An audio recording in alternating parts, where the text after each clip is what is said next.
नमस्कार साथियों, पिछले वीडियो में मेरे आपने यूकैरियोटिक प्रोकैरियोटिक कोश का, पादप कोश का व जंतु कोश का में अंतर और उनके बारे में अध्ययन किया था।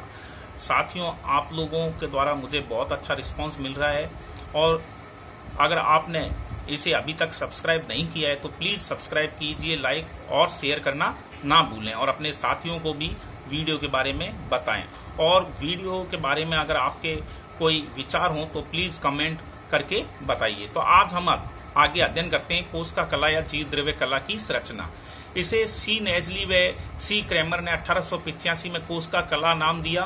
बाद में प्लाउ नाम के साइंटिस्ट ने इसे जीव द्रव्य कला या प्लाज्मा लेमा कहा।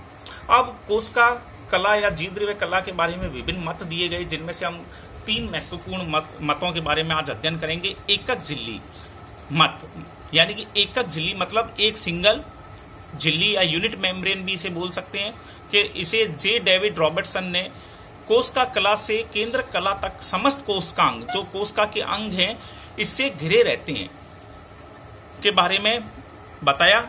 इसमें 60% प्रोटीन व 40% लिपिड होता है।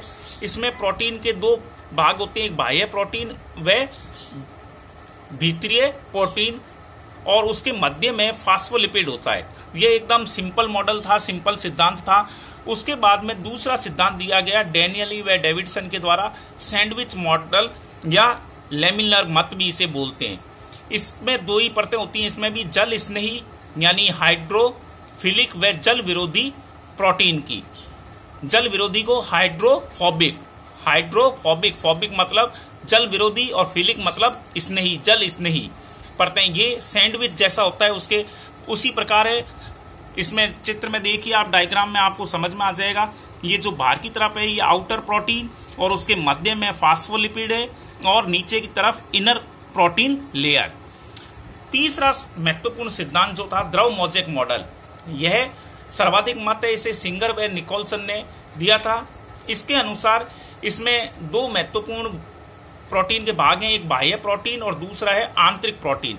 बाह्य प्रोटीन लिपिड के द्विस्तर के दोनों ओर जल में घुलनशील होता है और कुल प्रोटीन का 20 से 30% भाग यह बाह्य प्रोटीन होता है।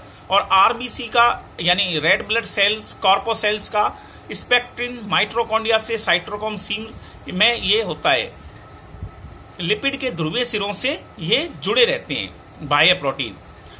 दूसरा है आंतरिक प्रोटीन, ये लिपिड के बीच धसे रहते हैं, लिपिडों के बीच में धसे रहते हैं। चित्र में आपको समझ में आ रहा होगा, देखिए।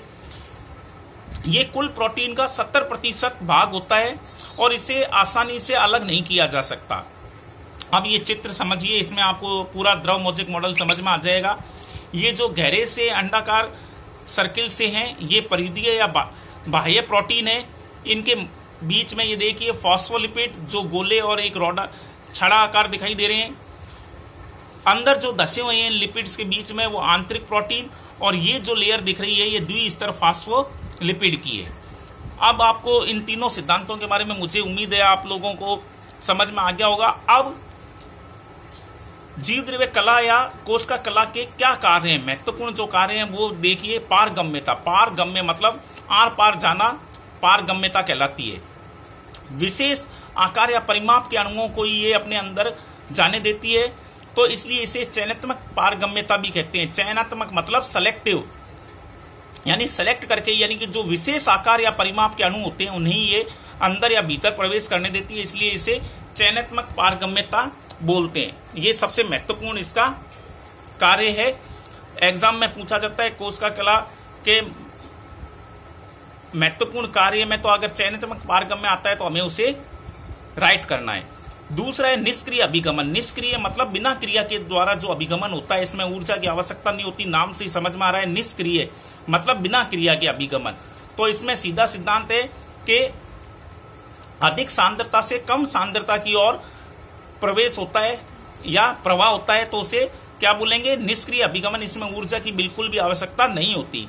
तीसरा है सक्रिय अभिगमन। सक्रिय मतलब सहक्रिया, यानी इसमें क्रिया की जाती है, तो इसमें उसके विपरीत है, यानी कि कम सांद्रता से अधिक सांद्रता की ओर प्रवाह होता है। इसमें रासायनिक ऊर्जा की आवश्यकता होती है। ये एक महत्वपूर्ण है, निष्क्रिय अभिगमन और सक्रिय अभिगमन। इन दोनों में अंतर आपको समझ में आ गया होगा। निष्क्रिय अभिगमन में क्या है, अधिक सांद्रता से कम सांद्रता की ओर और ऊर्जा की आवश्यकता नहीं, जबकि सक्रिय अभिगमन में कम सांद्रता से अधिक सांद्रता की ओर प्रवाह होता है और इसमें रासायनिक ऊर्जा की आवश्यकता होती है। एंडोमाइटोसिस, एंडोमाइटोसिस का अर्थ होता है कि जब भारी पदार्थ को कोशिका के द्वारा अंदर अंतर्ग्रहण किया जाता है तो इसे एंडोमाइटोसिस कहते हैं। यदि यह तरल रूप में है तो इसे पिनेकोसाइटोसिस कहेंगे, और अगर वह ठोस रूप में है तो इसे फैगोसाइटोसिस कहेंगे। ये भी महत्वपूर्ण है, आपको ध्यान रखना है कि अगर तरल रूप में कोई कोशिका झिल्ली के द्वारा अंदर ग्रहण किया जाता है कोशिका में तो उसे हम क्या बोलेंगे, पिनेकोसाइटोसिस, और अगर ठोस रूप में है तो उसे हम फैगोसाइटोसिस कहेंगे। तो मुझे उम्मीद है साथियों आप लोगों को ये वीडियो बहुत पसंद आया होगा। अगर पसंद आया है तो फिर एक बार मैं कहना चाहूंगा कि लाइक, सब्सक्राइब और शेयर करना ना भूलें। धन्यवाद।